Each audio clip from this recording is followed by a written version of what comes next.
안녕하십니까. 인도 현지에서 여러분에게 성경을 읽어드리고 있는 백환승 목사입니다. 한 주간 잘 지내셨습니까? 저희도 잘 지내고 있습니다. 지난주에는 사랑의 교회 단기팀이 11분, 사역자 분까지 해서 11분이 오셨고요. 어렵게 직장인들이 휴가를 내서 온 단기 선교였습니다. 기간이 좀 짧았습니다. 기간이 4일 정도, 여기에서는 한 4일 정도 여정이었고요. 또 짧은 일정이지만 그만큼 밀도 있게 아케풀 학교에서 아이들과 많은 시간을 보냈고요. 또 빈톨리 새로 이주한 지역 방문해서 위로하고 또 구호식품을 전달했고, 또 학교가 이제 준공식을 앞두고 있는데 준공식 위해서 학교 전체를 꾸민 일들 하고 가셨습니다. 이렇게 귀한 시간 내서 오시는 팀들을 보면 참 감사하다는 생각을 하게 됩니다. 4일에서 5일, 전체 일정은 일주일 정도가 되겠지만 오는 데만 하루가 꼬박 걸리죠. 또 가는 데 꼬박 하루가 걸리고, 다들 어렵게 다양한 간증을 가지고 단기 선교를 준비하셨는데요. 단기 선교 준비하면서 원래는 한 분이 더 오시려고 했는데 마지막까지 이 직장에서 휴가가 되지 못해서 한 2달여 모임까지 하시다가 또 못 오신 분도 있다라고 합니다. 참 그런 것들 보면 얼마나 치열하게 사시고 또 얼마나 또 갈급하게 하나님 나라를 향한 소망을 갖고 계신지 보게 됩니다. 다른 단기팀과 다르게 아침 큐티 모임과 여러 가지 모임들을 거의 이제 같이 하면서 또 교제할 수 있어서 한 4일 정도밖에는 같이 있는 시간이 없었지만 조금 더 특별하게 느껴진 단기팀이 아니었나 하는 생각을 하게 됩니다. 처음에 시작하면서 동영상 짧은 클립 몇 개 보여드렸는데요. 1월 26일은 인도의 리퍼블릭 데이라고 합니다. 리퍼블릭 데이는 번역하면 공화국의 날인데요. 우리나라로 치면 제헌절 같은 날이 아닌가 싶습니다. 이제 1950년 공화국 헌법을 발표한 그날을 기념하는 의미에서 이렇게 매년 이렇게 중요한 행사로, 중요한 국가적인 휴일로 하고 있고요. 이번에 프랑스 대통령이 왔었죠. 그래서 또 델리 공항에 또 그 IS가 또 테러를 한다 그래갖고 또 시끄럽긴 했는데도 테러는 일어나지 않았지만 아무튼 그랬습니다. 군사 퍼레이드도 하고요. 그러니까 약간 전 세계 자기의 힘을 좀 과시하기도 하고 하는 날이 바로 리퍼블릭 데이, 공화국의 날, 어떤 주권이 세워진 날로 볼 수 있겠죠. 그래서 우리나라 광복절과 좀 비슷한 맥락이 있을 것 같습니다. 우리나라 광복절 있고 제헌절 있죠. 그처럼 여기에도 8월 15일 광복절이 있고 1월 26일 공화국의 날이 있습니다. 그래서 공화국의 날이라고 해서 그게 무슨 날일까 이렇게 하면서 저도 이제 하나씩 좀 배우는데요. 모르겠습니다. 이제 그냥 파트너에서 살면서 공화국의 날 보면서 느꼈던 거는 별다른 게 없고요. 아침에 뭐 대단한 거 있나 하고 보니까 일단 학교에서는 그런 공화국의 날 행사를 해서 이제 이제 아이들이 이제 약간 제식 같은 것들 하죠. 그리고 이제 모여서 국민의례 그다음에 이제 국기에 대한 맹세 같은 거 하고요. 또 국가 부르고 이렇게 하고 그리고 집으로 갑니다. 그냥 그거 하러 이제 그날 행사하러 잠깐 왔다 가는 날이고요. 궁금해서 거리를 나가봤더니 이제 거리의 풍경이 그랬어요. 그래서 가장 두드러지는 모습이 이걸 찌끄리라고 하는데 제가 이제 아저씨한테 물어보요. 아저씨 이거 이름이 뭐예요? 그래서 기름기가 가득하고 엄청 단 것입니다. 스윗이라고도 하는데 통칭으로 이런 것들 이렇게 디저트를 스윗이라고 하는데 공화국의 날 리퍼블릭 데이에는 주로 이걸 많이 먹나 봐요. 그래서 곳곳에 전부 다 자판을 깔아놓고 이걸 만들고 있더라고요. 실제로 먹어보면 우리나라에서 갑자기 이름이 생각이 안 나네요. 네. 우리나라랑 되게 비슷한 그 음식이 있습니다. 우리나라에 그게 뭐죠? 되게 달면서 약과, 예, 약과랑 비슷합니다. 약과랑 비슷한데 기름기가 훨씬 많고 훨씬 더 달다고 생각하시면 될 것 같아요. 그래서 저도 길거리에서 그걸 보기는 했는데 명절마다 많이 하는데 공화국의 날 리퍼블릭 데이는 주로 그걸 많이 먹는 것 같고요. 길거리를 돌아다니다가 그런 것이 있어 좀 찍었습니다. 그리고 이제 풍선 같은 거 이렇게 만들어서 이 인도 국기 색깔로 풍선을 이렇게 하더라고요. 저도 그래서 2개 사서 로하기 줬는데 그 냄새가 심하게 나더라고요. 아무튼 그렇게 또 인도를 또 조금씩 알아가게 되었습니다. 이제 2월이 되었습니다. 또 2월에는 또 다양한 행사들이 있고요. 몇 번 말씀드렸지만 지금 이제 단기팀이 가고 나서 제일 중요한 건 2월 9일에 아키풀 학교 준공식이 있습니다. 준공 예배가 있어서 뭐 이렇게 이사회도 다시 다 모이게 되고 중국 난징 에코 저희와 이제 결연 맺어져 있는 난징 에코 학교에 거기 이제 국제학교가 크게 있습니다. 좀 되게 부유한 학교라 저희 학교를 많이 후원해주고 있고요. 학생들 결연해서 많이 후원해주고 있는 학교에서 부교장 부부가 미국인입니다. 남편은 부교장 선생님은 미국인이고 아내분이 중국인으로 알고 있습니다. 그래서 같이 오시고요. 또 한국에서도 손님들이 오시고 또 델리에 있는 임마누엘 교회에서도 오시고 또 우간다에서 지금 꾸미대 총장하고 계신 이영계 선교사님, 데이비치. 네, 우리 손님이 아니라 사실 이제 대표이신데 또 우간다에서 많은 일들을 하고 계시기 때문에 잠깐 또 방문하십니다. 그래서 그날 중공 예배 준비하고 또 많은 손님들이 오시고요.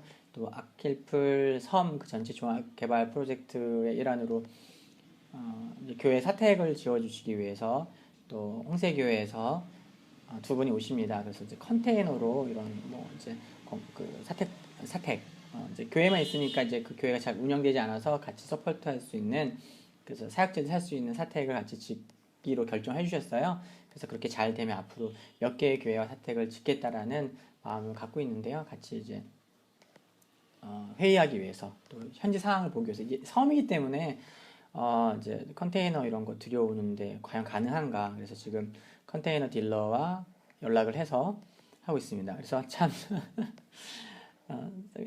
뭐랄까 이게 사역을 하면서 느끼는 건 모든 걸 다 하게 되는 게 아닌가. 제가 건축 관련해서 또 연락을 하고 또 엔지니어를 만나고 또 실사를 같이 달게 할 줄은 몰랐는데요. 아무튼 그렇습니다. 그래서 지금 홍세교에서 오면 같이 한 3일간 같이 다니면서 현지 엔지니어와 업체와 연결해서 또 타당성 검사하고 해야 되고요. 한동대에서 상담팀도 오기 때문에 또 그런 준비도 해야 합니다. 그래서 하나하나 잘 준비하고 있고요. 2월이 가장 이제 겨울방학이 단기팀이 많고 사역이 참 많이 일어나는 기간인데요. 그래서 이제 3월이 되기 전까지는 많이 분주하게 이것저것들 잘 감당해야 될 것 같습니다. 건강을 위해서 계속해서 기도해 주시고요. 아직 인도의 여러 가지 환경들이 익숙하지 않아서 괜찮은 것 같았는데 몸이 푹푹 이렇게 꺼진다는 느낌 같은 게 들 때도 있고 그래서 더 잘 먹고 잠도 많이 자고 하긴 하는데 또 잠을 많이 잘 수 없는 상황도 많이 있어서요. 계속해서 기도해 주시면 좋을 것 같습니다. 예, 단기팀이 왔다 갔다 하면서는 말씀을 올리는 것이 이제 정기적이 되지 못해서 좀 마음속에 부담이 있습니다. 그러나 일단은 주된 일들은 또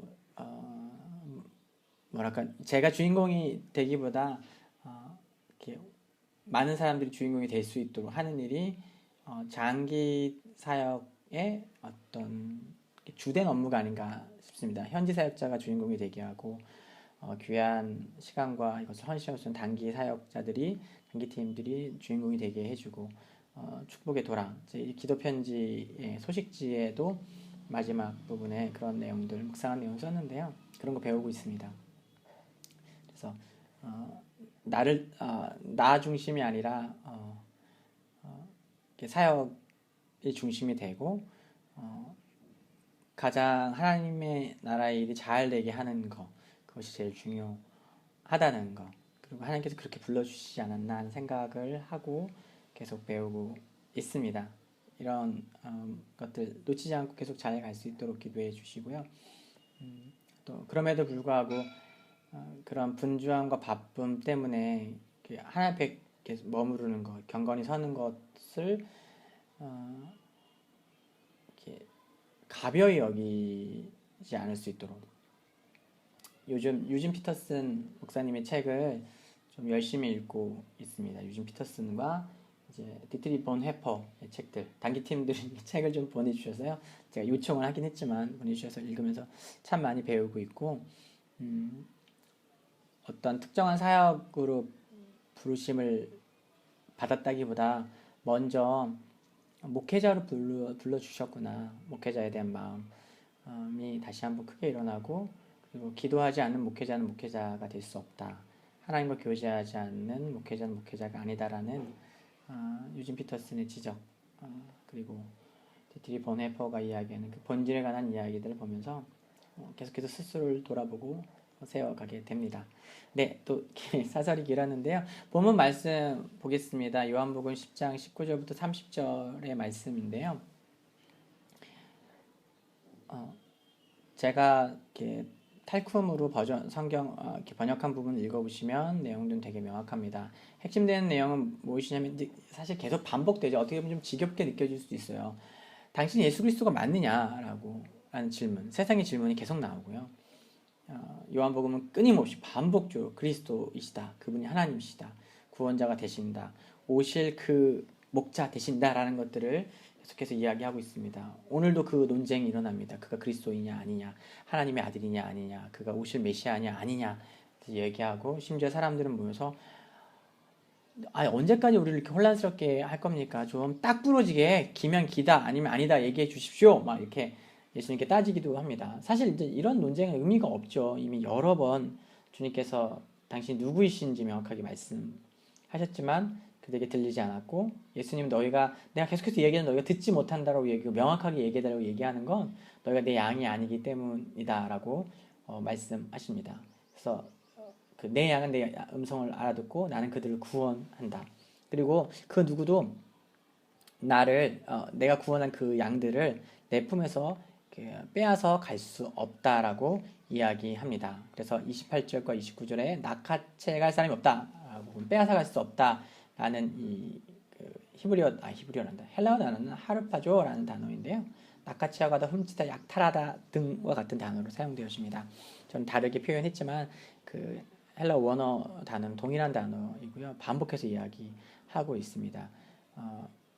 예수님의 그 권세와 그 보호하심 아래 구원받은 백성이 결코 흔들릴 수 없다. 인격적으로 예수님을 영접하고 예수님을 인격적으로 알고 그분과 교제가 시작된 사람을 빼앗아갈 수 없다라고 이야기합니다. 비슷한 표현이 이미 앞에 예수님의 자기 고백을 통해서도 드러납니다. 예수님께서 양을 위해서, 자기 백성을 위해서 스스로 죽으시겠다, 생명을 내어 놓으시겠다라고 말씀하시면서 그런 말씀하셨어요. 내가 스스로 죽을 권세, 십자가를 질 권세도 내게 있고, 그리고 다시 부활할 권세도 내게 있다. 그러니까 누군가 나의 생명을 빼앗아 갈 권세가 있어서 그들의 강압과 그들의 힘에 밀려서 내가 내 생명을 내어놓는 것이 아니라 나 스스로 그것을 하고 있다라고 말씀하고 계시고, 또한 그렇기 때문에 더불어서 부활할 권세, 능력, 그 힘이 나에게도 동일하게 있다라고 예수님께서 말씀하셨죠. 그래서 그분이 하나님이신 것들을 드러냈는데, 비슷한 표현으로 오늘 말씀에서도 그 전에 앞선 본문에서는 예수님 자신에 대해서 얘기했다면 이제 자신이 구속하신 백성에 대해서 이야기하면서 그 누구도 내가 스스로 죽을 권세도 있고 다시 부활할 권세도 있는 것처럼 내가 구속한, 내가 구원한, 내가 내 백성 삼은, 내 양 삼은 그들을 누구도 빼앗아 갈 수 없다, 낚아채 갈 수 없다, 약탈해 갈 수 없다라고 예수님께서 아주 강하게 말씀하고 계십니다.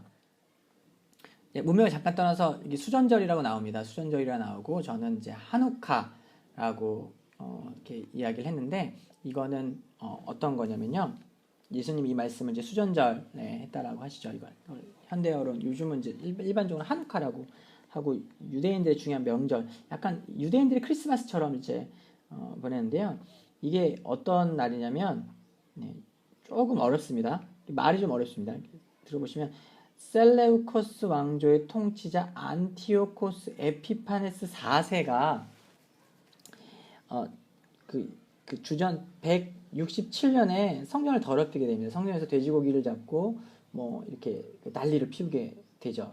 그때 이제 반발한 유대인들이 이 164년 주전 164년 12월에 그 마카비라는 지도자를 중심으로 이 왕조와 싸웠고 승리해서 독립을 성취해냈던 날입니다. 그리고 성전을 다시 하나님께 거룩하게 봉헌해 드리고 그날 이후로 이 수전절 하누카는 아주 유대인들에게 중요한 명절이 되었죠.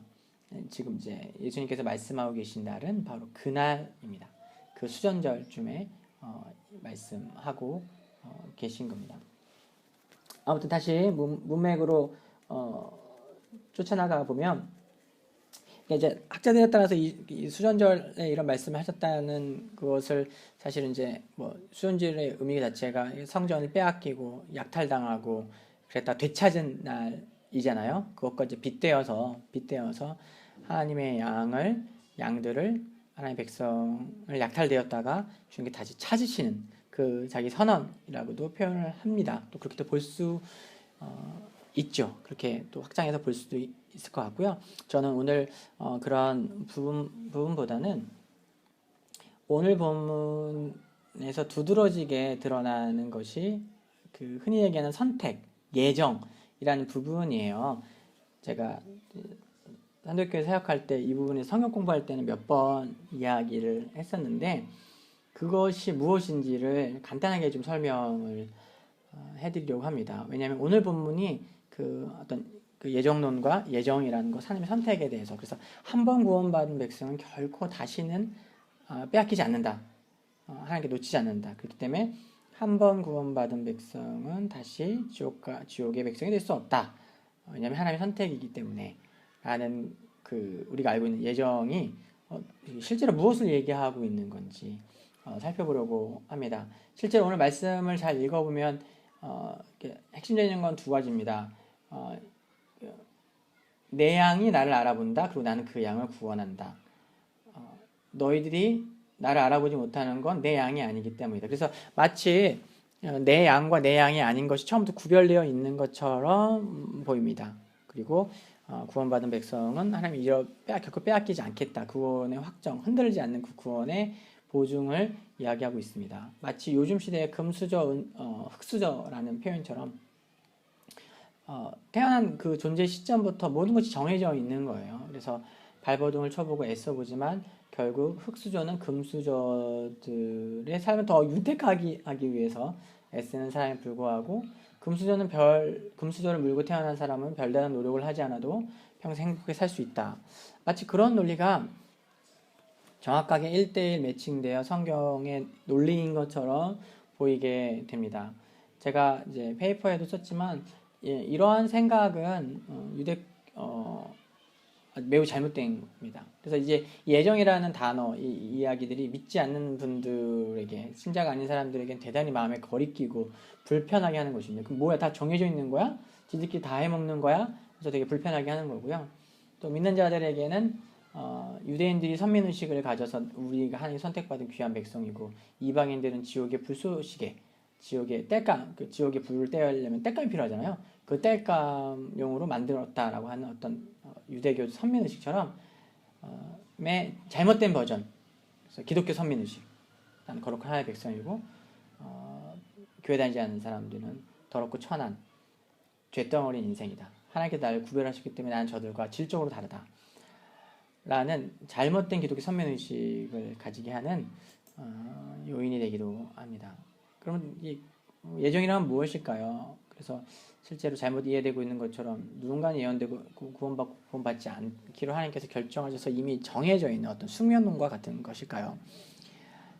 그에 대해서 저는 성경 말씀 두 구절을 들었는데요. 디모데전서 2장 4절과 빌립보서 2장 12절입니다. 그래서 디모데전서 2장 4절은 하나님은 모든 사람이 구원을 받으며 진리를 아는 데 이르길 원하신다라고 했고요. 빌립보서는 그러므로 나의 사랑하는 자들아 너희가 나 있을 때뿐만 아니라 더욱 지금 나 없을 때도 항상 복종하여 두렵고 떨림으로 너희 구원을 이루어 나가라 이루라 라고 이야기하고 있습니다.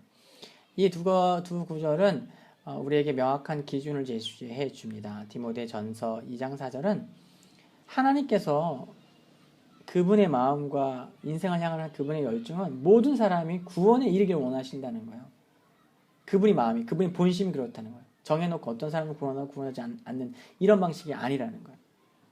명확하게 드러나 있고요. 빌립보서 2장 또 12절은 또 뭐라고 얘기합니까? 여기서 나 있을 때뿐만 아니라 나 없을 때도 할 때 이 나는 바울입니다. 바울이 빌립보서는 감옥에 갇혀 있는 상황 가운데서 빌립보 성도들에게 믿음 가운데 굳건히 있어라. 기쁨으로 모든 고난 가운데서도 서 있으라고 권면하는 책인데 거기서 뭐라고 이야기합니까? 두렵고 떨림 너희 구원을 이루라. 지금도 계속 항상 복종하며 그 말씀 가운데 거하면서 구원을 이루어 가라라고 합니다. 완료의 시제가 아니라 진행형의 시제로서 우리가 우리의 구원을 오늘 계속해서 이루어 가야 한다는 것을 이야기합니다.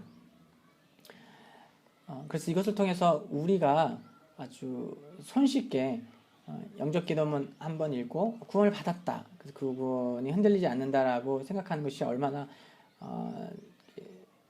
반쪽짜리 믿음인지를 보여주고 있습니다. 기독교 복음과 하나님의 나라는 철저히 관계 중심적으로 이해가 되어야 됩니다.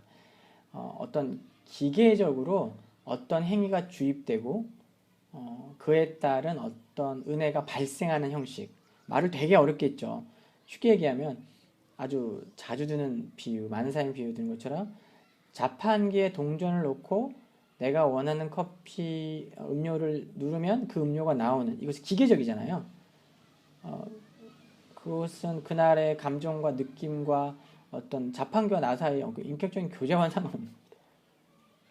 기계적으로 그렇게 되어지게 됐어요. 그래서 돈을 넣고 가치를 지불하고 어떤 행위가 이루어지면 뭐랄까요? 음료수가 나오는 거예요. 그런 식으로 이렇게 기독교와 하나님의 나라와 구원을 바라보게 되면 우리는 크게 실패하고 잘못되게 됩니다. 영접 기도문은 우리가 하나님을 영접할 때 해야 하는 핵심적인 내용을 잘 드러내고 있습니다. 그러나 그러한 영접 기도문 자체가 우리의 구원을 발생시키지 않습니다. 영접 기도문을 읽으면서 그것이 마음 가운데 진짜 신앙의 고백이 되지 않고 내가 그것을 정말 믿는 것이 아니라 그저 내가 이거 한번 읽어 돈도 들지 않고 별다른 수고도 들지 않는데 이거 한번 하고 나면 구원에 이를 수 있다라고 하니 혹여나 인생 알 수 없고 미래를 알 수 없는데 이게 정말 사실이면 어떡하냐? 그러면 안 되지 않느냐? 그러니까 보험을 들어놓는 심정으로 한번 이야기해보자. 고백해보자. 왠지 그럴 것도 같아서 그렇게 고백하면 구원은 발생하지 않습니다. 구원은 이루어질 수 없습니다. 정확하게 더 표현하면 하나님과의 관계는 시작되어지지 않습니다. 물론 그 과정을 넘어 잘 모르지만 교회를 나오게 되고 사람들과 관계를 하게 되면서 하나님께 가까워갈 수 있는 근거 마련되어질 수 있죠. 그러나 그것 자체로 구원이 완성되어지거나 심지어는 발생하지도 않습니다. 구원이란 곧 그분과의 인격적인 관계가 시작되는 거고 그분에 대한 믿음이 시작되는 것이기 때문입니다. 믿음이 시작된다는 것은 그 믿음에 근거한 행동이 우리 삶을 움직이게 된다는 겁니다. 우리가 정말 무언가를 믿는다는 것은 그것을 행한다는 것입니다. 이것은 우리가 우리의 연약함으로 말미암아 우리가 믿고 의지하지만 그렇게 할 수 없는 것과는 다른 겁니다. 우리가 정말로 그렇게 간절히 원하고 그렇게 행하기로 결정을 하고 그렇게 살려고 분투하는 마음이 있다면 내가 손해를 보고 어려움을 겪지만 한다라면 믿음이 발생했다라고 믿음을 가지고 있다고 이야기할 수 있겠죠. 그러나 믿음을 가지고 있어도 때로 우리 삶의 여건이 어떤 다른 위협이나 다른 어려움이나 이런 것들 때문에 실패할 수 있고 넘어질 수 있습니다. 이것을 좀 분리해서 생각해야 되는데요. 저는 뭔가 이 기계적으로 마음으로 믿고 입으로 고백한 구원에 이른다는 말을 기계적으로 설명하게 되고 기계적으로 받아들여서 실제로 마음을 이렇게 믿지 않는데 믿어지지가 않는데 그냥 보험 하나 들자, 돈 안 되는 보험 들자, 혹시라도 나중에 맞으면 대박이다 이런 생각으로 영접을 하게 되면 그것은 결국 구원이 이룰 수 없다는 거죠. 그것은 하나님과의 관계가 시작되는 것이 아니기 때문입니다. 존 칼뱅은 이 예정이라는 단어를 사용할 때 믿지 않는 성도라 말이 안 되죠. 믿지 않는 사람들을 생각하고 쓴 말이 아닙니다. 이 예정이라는 단어는 어떤 단어냐면 하나님과 인격적인 관계가 시작되고 예배를 통해 하나님을 경험하고 말씀을 통해 나 자신을 점검하고 기도와 예배를 통해 하나님의 크신가 그렇것이면 아는 그 백성이 내가 구원받았다는 그 절절한 감격의 현실과 그럼에도 불구하고 나의 연약함과 부족함으로 그 하나님의 거룩에 믿지 못한 자신의 현실을 보면서 그 성도의 믿음이 흔들릴 때, 구원의 확신이 흔들릴 때 이게 성경을 읽고 기도를 하고 하나님 더 가까이 다가갈수록 우리 안에 자연 발생적으로 생겨나는 생각은 뭐냐면 내가 구원을 받을 수 있는 아무런 근거가 없다는 거. 내 안에서 아무런 근거가 없다. 과거의 행위나 지금의 내 모습이나 앞으로 내가 무언가를 한다고 할지라도 이 거룩하신 하나님의 기준에 맞춰 내가 구원에 이를 만한 아무런 자격과 아무런 가치가 내게 없다는 것을 보게 됩니다. 그렇기 때문에 첫사랑을 경험하고 하나님께 가까이 갈 때는 뭣도 모르겠다. 아무것도 모르기 때문에 하나님 앞에 내가 거룩하게 되고 의인이 된 것처럼 느껴지지만 가면 갈수록 더 깊이 나가면 나갈수록 내가 얼마나 하마르티아, 죄, 기준에 미달하다, 관역을 맞추지 못한 존재인지를 깨닫게 됩니다. 그렇게 될 때 우리의 믿음이 흔들릴 수 있고 우리의 구원에 대한 확신이 흔들릴 수 있죠. 그런 사람을 위해서 칼빈은 예정이라는 개념을 도입했습니다. 그것을 설명해 주기 위해서. 그리고 그 십자가의 계시, 그 구원의 그 간격 안에서 그 삶 가운데서 깨닫게 되는 것을 정리한 거, 개념화 시킨 거예요. 그것이 예정이에요. 뭐냐면 내가 구원을 받고 하나님의 은혜를 누리고 보니 내 안에서 아무런 것이 발생하지 않았고 그것을 그런 축복과 은혜와 구원을 이끌어낼 만한 아무런 가치와 자격이 없고 다만 하나님의 은혜로 되었다. 하나님께서 미리 선택하시고 나를 구별하셔서 나를 그런 은혜를 받을 수 있도록 주권적으로 인도하셨다. 그래서 나의 구원이 하나님의 선하신 뜻, 기쁘신 뜻 안에 이루어졌다는 것을 이렇게 있는 그대로 고백하는 것이 예정인 거예요. 선택인 거예요. 그렇기 때문에 이 선택의 개념은 믿지 않고 구원을 받지 못한 사람들에게는 이렇게 전혀 맞지 않는, 전혀 의미가 없는, 전혀 이해될 수 없는 말인 거예요. 전혀 다른 지평에 있기 때문입니다. 오늘 내게 임한 구원을 설명할 수 있는 유일한 한 개념, 그것이 바로 예정이고 선택입니다. 왜냐하면 과거 나의 어떤 행위도 하나님이 나를 기특히 여기셔서 구원에 이를 수 있도록 복음을 들을 수 있도록 할 만한 것이었고 구원에 이르렀다고 한 지금도 여전히 하마르티아 기준에 미달했다. 그 관역을 맞추지 못했다라고 여길 수밖에 없는 스스로의 연약함을 보게 되기 때문입니다. 그러나 그럼에도 불구하고 하나님의 은혜에 감사하고 구원에서 흔들리지 않을 수 있는 것은 하나님이 나를 택하시고 불러주셨고 나의 구원을 하나님 그분께서 이루어셨다라는 선택하셨다는 예정하셨다라는 그 근거 가운데 가능한 일이기 때문입니다. 이런 믿음 가운데 우리가 서기를 원하고요. 그래서 이 용어, 이 어떤 기독교 용어, 이 용어가 우리에게 거침이 되거나 흔들림이 되지 않았으면 좋겠습니다. 김세영 교수님의 책을 통해서 저 역시 이 예정이라는 개념을 좀 이해하게 되었는데요. 저 역시 어쩌면 진정성 있게 하나님을 만나고 계신 분은 다 동의를 고백하게 될 겁니다. 내가 믿음과 위해 애쓰고 수고하지만 기준에 미치지 못하죠. 도대체 어떻게 나 같은 사람을 구원하셨을까? 그때 부딪히게 되고 감격하게 되는 단어가 예정입니다. 하나님이 예정하셨지. 하나님이 다 하셨지. 그렇기 때문에 우리가 그분 안에 안전하며 그분의 품에 안길 수 있고 그렇기 때문에 우리의 어떤 연약함이 우리의 구원에 상처를 입힐 수 없는 것입니다. 그러나 그 크신 구원을 알고 인격적으로 교제하고 있는 우리가 하나님이 그렇게 주권적으로 나를 구원하셨고 하나님 뜻 가운데 있어 구원되었기 때문에 이건 내가 확증된 거 내가 이제 소유한 거기 때문에 이것을 마음대로 사용하고 내 마음 그렇기 때문에 다 용서해 주실 거기 때문에 내가 멋대로 내 뜻대로 살겠다고 한다면 그것은 인격적인 것이 아닌 거죠. 인격적인 관계 가운데서 있을 수 없는 일입니다. 살아계신 하나님을 앞에 두고 그렇게, 이렇게 죄를 짓고 그렇게 마음껏 기쁘게 죄를 누릴 수는 없는 것이죠. 하나님은 그런 우리의 연약함을 돌보시는 분이십니다.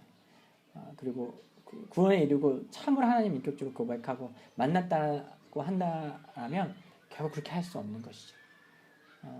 이 신비, 이 비밀을 우리가 소유하고 살아갑니다. 이 믿음 가운데서 승리하시길 축복하고요. 오늘 우리에게 임한 구원을 다시 한번 누리고 기뻐하며 사시는 저와 여러분이 되기를 주님의 이름으로 축복합니다. 한 주간 또 승리하십시오. 다음 주에도 또 좋은 소식 또 아마 다음 주에는 준공식이 어떻게 잘 치러졌는지 또 소개하고 또 은혜를 나눌 수 있게 되지 않을까 소원하게 됩니다. 사랑하고 축복합니다. 다음 주에 또 하나님 말씀을 들고 여러분 찾아뵙겠습니다.